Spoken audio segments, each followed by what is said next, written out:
No YouTuber is immune to falling off. While there are a few who have managed to stay in the spotlight for years, most YouTubers end up slowly fading into irrelevance. Some are forced to take a break which ends with them losing their audience. As the title kind of gives you a little bit of information, I died for just a little bit of time.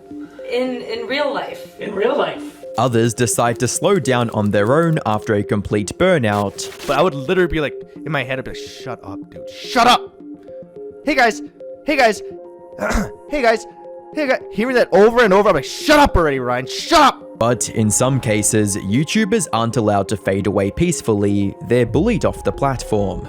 Hi, I'm the Internet Anarchist. I create weekly YouTube documentaries, and today we'll be diving into the biggest YouTubers who most people eventually forgot about. Starting from a creator couple who were actually appreciated for their decision to step away from YouTube. Rob and Corinne created ThreadBanger in 2007 as a DIY and crafting channel. But unlike countless other DIY YouTubers, ThreadBanger wasn't focused on family-friendly home crafts. Instead, the channel was almost entirely about punk rock and unique alt fashion, helping it stand out on YouTube from the get-go. Even then, the crafts weren't the most memorable parts of their videos. What kept viewers returning for more was the chaotic on-camera energy between Rob and Corinne. I think we have it, honestly. I don't want to do it again.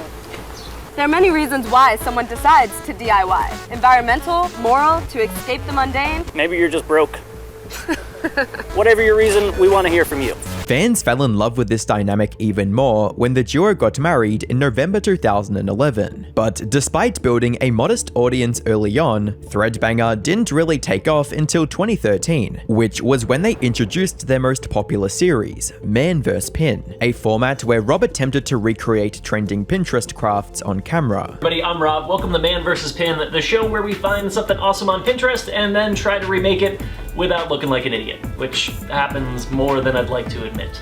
So you may have seen this, it's the Forest Shadow Chandelier, which projects awesome foresty type images all over your walls using light trickery. There's only 100 of them made and they cost $4,100 a piece. 4,100 bucks, a little out of my budget. So I'm gonna see if I could remake this for as cheap as possible. It was a fun idea, but neither of them could have predicted just how popular it would turn out to be. Fast forward to 2015 and ThreadBanger had already crossed 1 million subscribers, with the channel rapidly approaching the 4 million mark by 2019. But before they could ever reach that milestone, everything came crashing down, seemingly out of nowhere. It started with Rob experiencing an intense sinus infection in April, which was bad enough to stop him from creating new content, but nothing life-threatening. Rob was likely hoping to recover quickly and return to making the videos he loved. Sadly, this hope got crushed when the test results came in. As it turned out, Rob was suffering from kidney failure, while also battling a rare autoimmune disorder. To make matters even worse, Rob went into cardiac arrest just 2 days after being discharged from the hospital. Corinne managed to revive him through CPR before the paramedics arrived, but the damage was already irreversible. Rob ended up in a medically induced coma for a month. Rob and Corinne eventually posted a video explaining the situation 2 months later, but also announced that they would be pulling themselves back from creating content. And while the fans were as supportive as they could be, this break marked the beginning of the end for ThreadBanger, because by the time they returned to YouTube, a large portion of viewers had already moved on, resulting in ThreadBanger slowly fading into irrelevance. It's been 2 years since their last upload, and according to a video Rob posted on his personal channel in 2024, ThreadBanger is never coming back. And more recently, some personal details were revealed explaining a bit more about why they definitely won't be coming back, but out of respect for both Rob and Corinne, I don't want to include any personal details in this video. But while Rob and Corinne were forced to step away from YouTube, Sis vs. Bro simply aged out of their own content. Sis vs. Bro launched as a family-friendly prank channel centered around siblings Ronald and Karina. They might have looked like any other channel capitalizing off trends on YouTube, but it was the siblings' fun-loving and wholesome relationship that drew fans in. Viewers could feel 7-year-old Ronald and 9-year-old Karina's infectious energy through the screen, and when you combined that with simple family family-friendly video ideas, the channel just became easy to connect with for a lot of viewers, especially for anyone who had a sibling. This relatability was also reflected in the numbers, with the channel reaching a staggering 14 million subscribers just 5 years after its creation. The millions they earned from YouTube also allowed them to buy a massive 7-bedroom mansion in 2021. They revealed the move to their new home in a video, while also promising more content for the fans that made it all possible. So guys, we know we haven't been posting a while, but from now on, we promise we're gonna be posting every single Saturday, because now we have more space to do more videos because we're gonna be moving to a mansion! But this turned out to be a complete lie. They only uploaded 2 more videos after the move, before becoming completely inactive. They didn't offer any explanation and just vanished from YouTube. A quick look at Karina's personal TikTok account revealed that something was off, but that was all. Years later, Karina also posted a video hinting at having an addiction problem during that time, which could have been a factor behind their disappearance. Ronald, however, moved over to his personal channel and kept making videos, which led fans to a single conclusion. The Sis vs Bro channel was abandoned because both hosts simply aged out of their content, and this theory made perfect sense on paper. They were both teenagers by the time that they stopped, and likely had no interest in making the same style of videos anymore. Plus, they didn't seem to have any financial motivation to continue with the channel either, but many longtime fans were still upset, especially when Karina started referring to doing Sis vs Bro as, quote, the worst 5 years of my life. She also posted about how her brother no longer wanted to film with her, leading viewers to wonder if their relationship falling apart was the reason why the channel died. Ronald, however, had a different story, claiming that they were never particularly close to begin with. We were always like, where's Karina? Like, I don't know, bro. Even like 3 years ago, if you're gonna ask me where's Karina, I still don't know. It's like... He also briefly mentioned that stepping away from the channel was more Karina's decision than his. One day we just came home, we just didn't want to do it anymore. That's just how it goes. So. And that was the end of it, at least until 2024, when the siblings made an unexpected return to the channel with new content, and have since been uploading new videos occasionally. But while many of these videos get millions of views, they're a fraction of the viewership they once had. Most importantly, the core fanbase that once eagerly waited for every new upload is long gone, and with them, the emotional connection Ronald and Karina had with their viewers has disappeared as well. So while Sis vs Bro still exists in name, the sibling dynamic that made it special isn't there anymore. What remains is a generic family channel largely forgotten by the fans who supported it from the beginning. But while Sis vs Bro faded away after financial success made uploads unnecessary, the exact opposite happened to Epic Mealtime. Epic Mealtime was the first channel to turn cooking into an extreme sport. The idea of creating the most monstrous, unhealthy meals was already a genius move, especially for the early 2010s era of YouTube. But when that concept was paired with Harley Morenstein and his rotating group of friends, all with their own distinct, entertaining personalities, it took on a life of its own. This cast of colorful characters were led by Harley's own rude guy persona. Call this fast food. 15 Big Macs, please.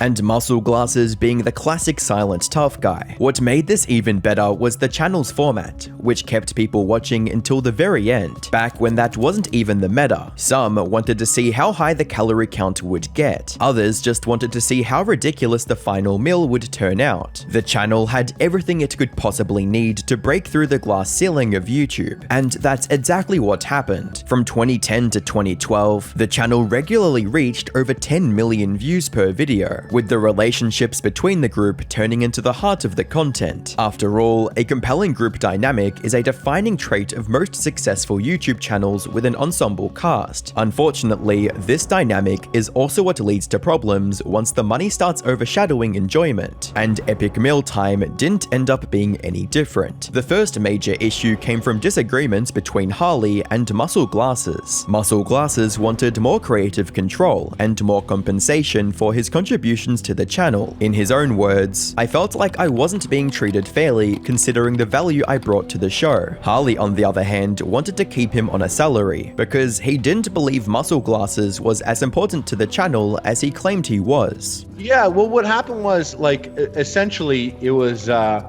It was like 6 months of a back and forth of, him being like, essentially asking to get paid more than myself and anyone else got or anything like that. And I was kind of like, at one day I woke up and I was like, yo, you haven't been on for 6 months and the show's still going on, so I'm not so worried about your leverage because we're still existing. The situation ended with Muscle Glasses leaving the channel, while also taking another recurring member, Tyler Lempko, with him. When asked about Tyler's reason for leaving, he simply said, "Business got in the way of it being fun," a line that ultimately captured the channel's decline with striking accuracy, because from 2014 onward, Epic Mealtime just didn't feel the same. The videos became noticeably docile and more toned down compared to when they first started out. Harley tried hard to keep the channel alive, but trying to push it towards sponsorships and brand deals overshadowed the simplicity of its original appeal. Harley even stopped appearing in some videos, leaving it all to his employees. And without any focus on innovating the formula, its novelty started wearing off quickly. What seemed like a unique concept was now feeling repetitive and boring, and the viewers were starting to leave in droves. It got so bad that there were even some rumors of Harley deleting the channel altogether, but despite most of his audience having no interest in his content anymore, he chose to keep the channel alive and still uploads the occasional epic meal, likely just for the sake of nostalgia, something Stampy Longhead refused to do because he didn't want to ruin his brand. When it comes to nostalgia, Stampy Longhead is one of the most recognizable channels on YouTube. Stampy joined the platform in 2011 and experimented with a variety of Let's Play content, before eventually falling in love with the game that had defined his channel from there on,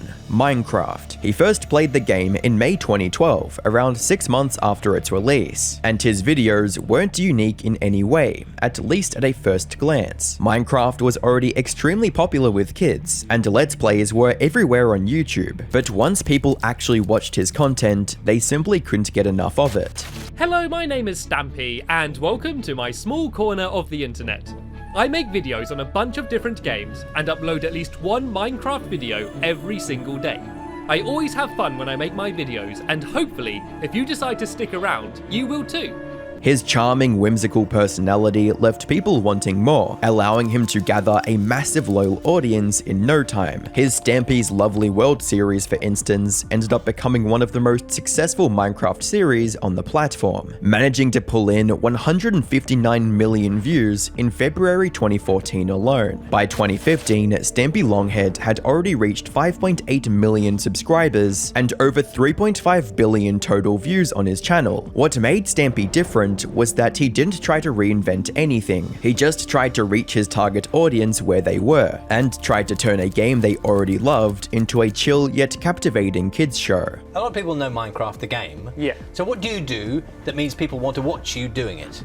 I guess I just make everything just a bit bigger and brighter than it normally is. I come up with stories within the game, I give people lots of ideas for things that they can play with their friends, and I just talk about the things that the children are interested in. Unfortunately, channels built around kids' content tend to have a built-in expiration date. The audience eventually grows up and finds new interests. But while that would have resulted in a slow, graceful decline for Stampy, that's not what happened. Stampy was instead forced into a difficult situation due to one of his most well-known collaborators, Lee Carson. Lee was the voice actor behind Alpha Lee the Bear, a recurring character in Stampy's Let's Play series. In August of 2015, Lee was accused of sending explicit images and threatening messages to a young girl. He was later placed on a sexual offense prevention order, which prohibited him from using the internet or any computer devices. This forced Stampy to remove the character from the series, which he did by giving Alpha Lee a quiet send-off without explaining the real reason to his audience. This was the right move, considering most of his viewers were under 11 years old. Unfortunately, this incident also marked the beginning of Stampy's decline on YouTube, but while Lee's removal played a role in reducing the viewership, it wasn't the only factor. After 2015, both YouTube and Minecraft content began to change. The audience Stampy originally built his channel on had grown older, and the new generation of kids gravitated towards faster-paced, trend-driven content from creators like Dream.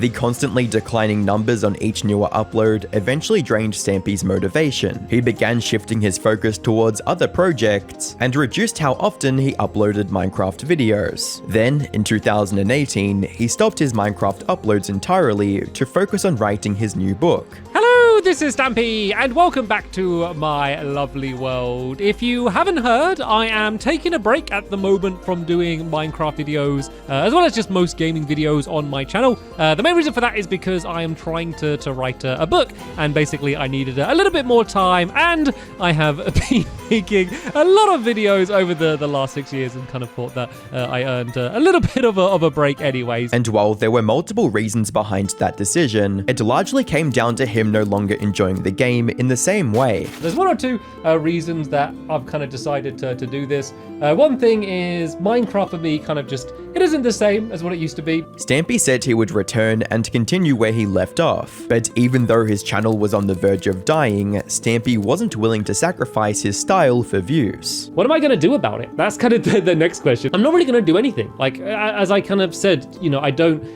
really care that much. Like, I'm lucky enough to be in a position that, you know, I'm not, you know, worried of, you know, having to go and get another job. I'm at a place where I can just spend a lot of time making the videos I enjoy. So he continued uploading episodes of Stampy's Lovely World until the series officially ended on October 23rd, 2023. Today, Stampy rarely uploads, and in early 2025, he even shut down his Discord server, quietly signaling the end of an era, similar to what Ryan Higa did after getting burnt out from making the same style of content for years. Ryan Higa is widely considered one of the founders of YouTube comedy, and for good reason. Ryan launched the Nigahiga channel in July 2006, just over a year after YouTube itself went live. He was accompanied by his friend Sean Fujiyoshi, and the two hit the ground running. They created short-form parody skits, usually built around simple ideas, filmed entirely in their house. The first lesson in being a ninja is to make loud, unnecessary sounds when you hit things.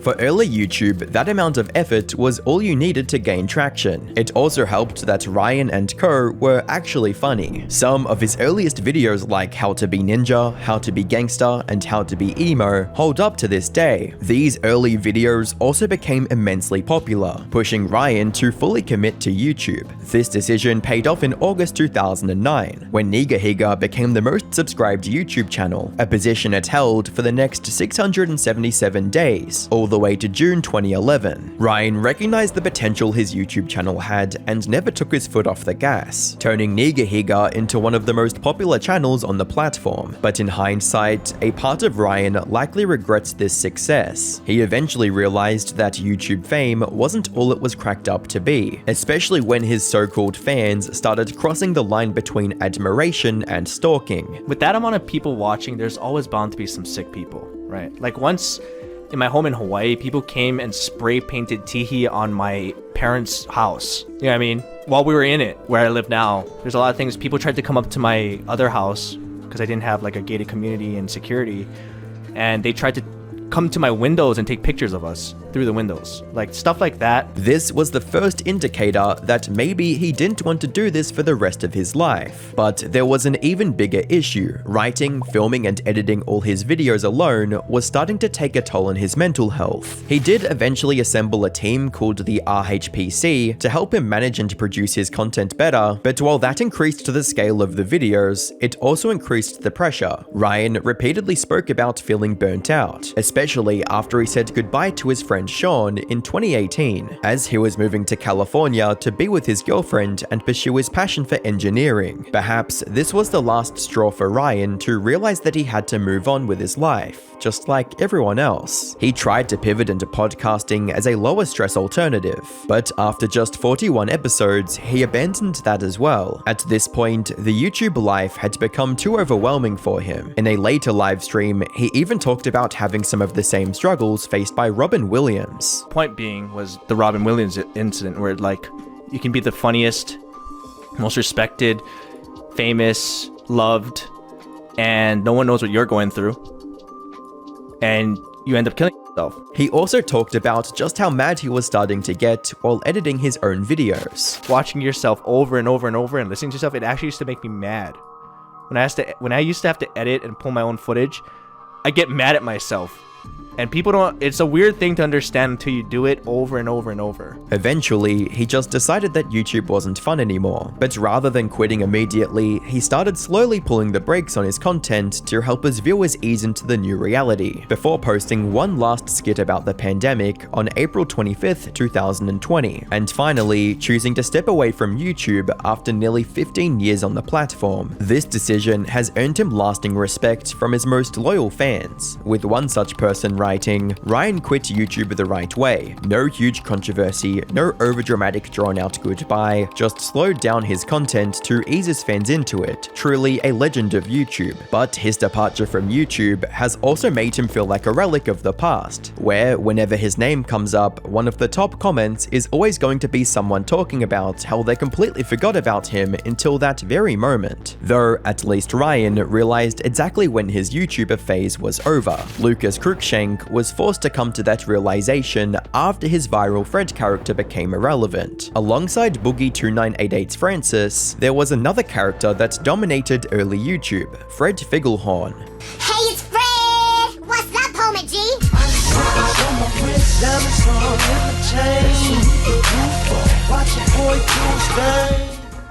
Supposed to be the alter ego of Minnesota native Lucas Cruikshank, the Fred character debuted on its own channel in October 2005. Back in those days, YouTube used to be all about expressing yourself and your artistic talents, and in that environment, the character of Fred thrived. In Lucas's own words, Fred was designed to be a really hyperactive, temper tantrum-throwing teenager who stuck in the mentality of a 6-year-old. It was an interesting character that drew the attention of many. My mom found this really cool pool at the dump. It's really big and really deep. I think I might drown.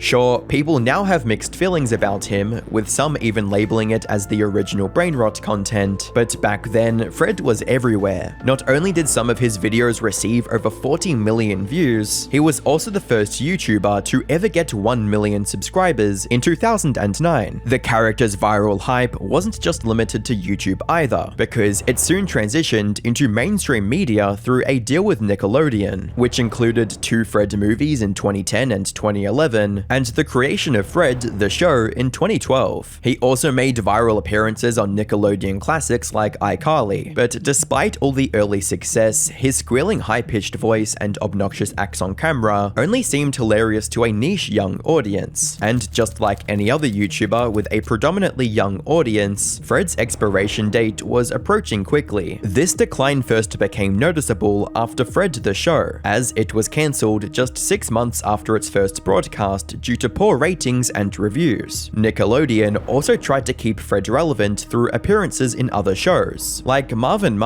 but by that point, viewer interest had already fallen off a cliff. Yet Lucas kept trying everything in his power to get back to the glory days, even partnering with Collective Digital Studio, aka Studio 71, to continue posting videos on the channel up until 2014. This not only failed to revive the character's popularity in any meaningful way, it just ended up confusing his audience even more. He tried everything, from Fred fighting off an evil Korean corporation who had replaced him with a new Fred, to introducing new characters and segments. At one point, Fred's channel even stopped featuring Fred completely, killing off what was left of his memory. Lucas tried to pivot by uploading vlogs, commentary, and challenge videos on his personal channel, and even managed to rack up 3.3 million subscribers. But without the character that made him fun and quirky, Lucas struggled to maintain his viewership and became forgotten by his viewers for a second time. But not everyone gets to leave on their own terms, as was the case with Corpse Husband, who was driven out when members of his own fanbase turned against him. Corpse Husband had a short-lived but memorable run on YouTube. He joined the platform in July 2016, and quickly found an audience by narrating horror stories and creepypastas in his unusually deep and raspy voice. I grew up in Ohio in the 70s, and me and my childhood friend Joe were outside all the time we could manage it.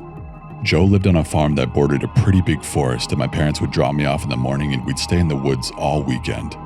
We'd basically only come out for school. Those narrations consistently pulled in over 1 million views per upload, allowing him to focus on his true passion for music through his second channel titled Corpse. Corpse had a solid career that many can only dream of, but then the pandemic happened, and Corpse was catapulted into a level of stardom beyond his wildest imaginations. It started with him getting invited to a random Among Us session with massive creators like Jacksepticeye, Pokimane, and Sykkuno, and the rest is history. Yo, Corpse, what's going on?